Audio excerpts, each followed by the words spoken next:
Aujourd'hui, vous sortez Un casque bleu chez les Khmers rouges aux éditions Les Belles Lettres. Vous étiez au Cambodge en 1992, un pays ravagé par 20 années de guerre. Vous aviez alors 27 ans, un jeune capitaine de l'armée française.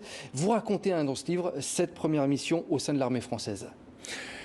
Oui, ce qui me semble intéressant, parce que malheureusement, les militaires se voient imposer cette culture du silence qui est complètement dépassée, c'est de raconter avec réalisme comment se passe la concrétisation des faits. Un accord de paix est signé à Paris, mais comment est-ce qu'on va convaincre les Khmers rouges sur le terrain? Là, je suis à la frontière du Laos et de la Thaïlande, en pleine jungle. Comment on va concrètement leur faire déposer les armes et cesser avec cette génération complète qui n'a connu que la guerre?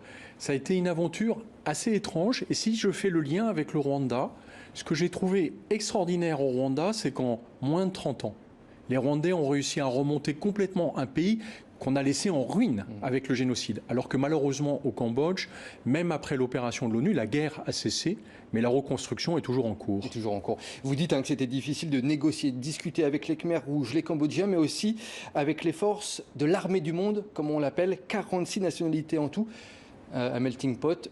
Pas évident sur le terrain, c'est ce que vous dites. Pas évident et assez remarquable. J'ai fait longtemps équipe avec un officier chinois qui avait été instructeur des Khmers rouges et c'est sans doute lui qui m'a permis de survivre à cette expérience un petit peu compliquée. Et alors vous y racontez tout dans ce livre, même les travers et les dérives de ceux qui sont venus faire la paix. Ça c'est important comme chapitre également. Oui, malheureusement j'ai assisté aussi, mais c'est une autre époque, au fait que là encore, pour des raisons politiques ou diplomatiques, nous avons fermé les yeux sur des comportements qui étaient absolument abominables. Je pense à la pratique de la pédophilie par certains contingents. Et quand on y était confronté, en fait, on avait juste le droit de se taire.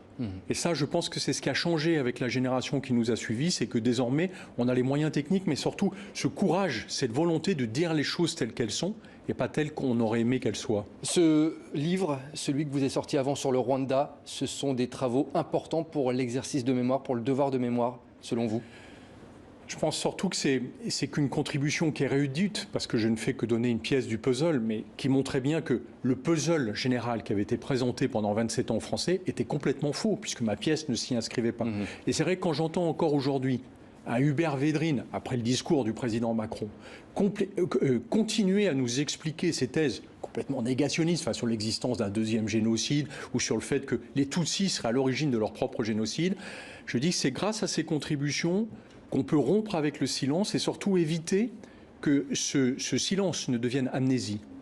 En 30 secondes, dernière question, est-ce que ces livres-là également, vous aimeriez qu'ils fassent évoluer les opérations extérieures de l'armée française sur le terrain? Ce que j'aimerais surtout, c'est que ça définitivement cesse cette culture du silence qui, encore une fois, est néfaste, puisque j'ai aussi écrit sur Sarajevo, qui a été l'opération suivante et qui sera un sujet à résoudre, puisque c'était la même politique, c'était le même président Mitterrand.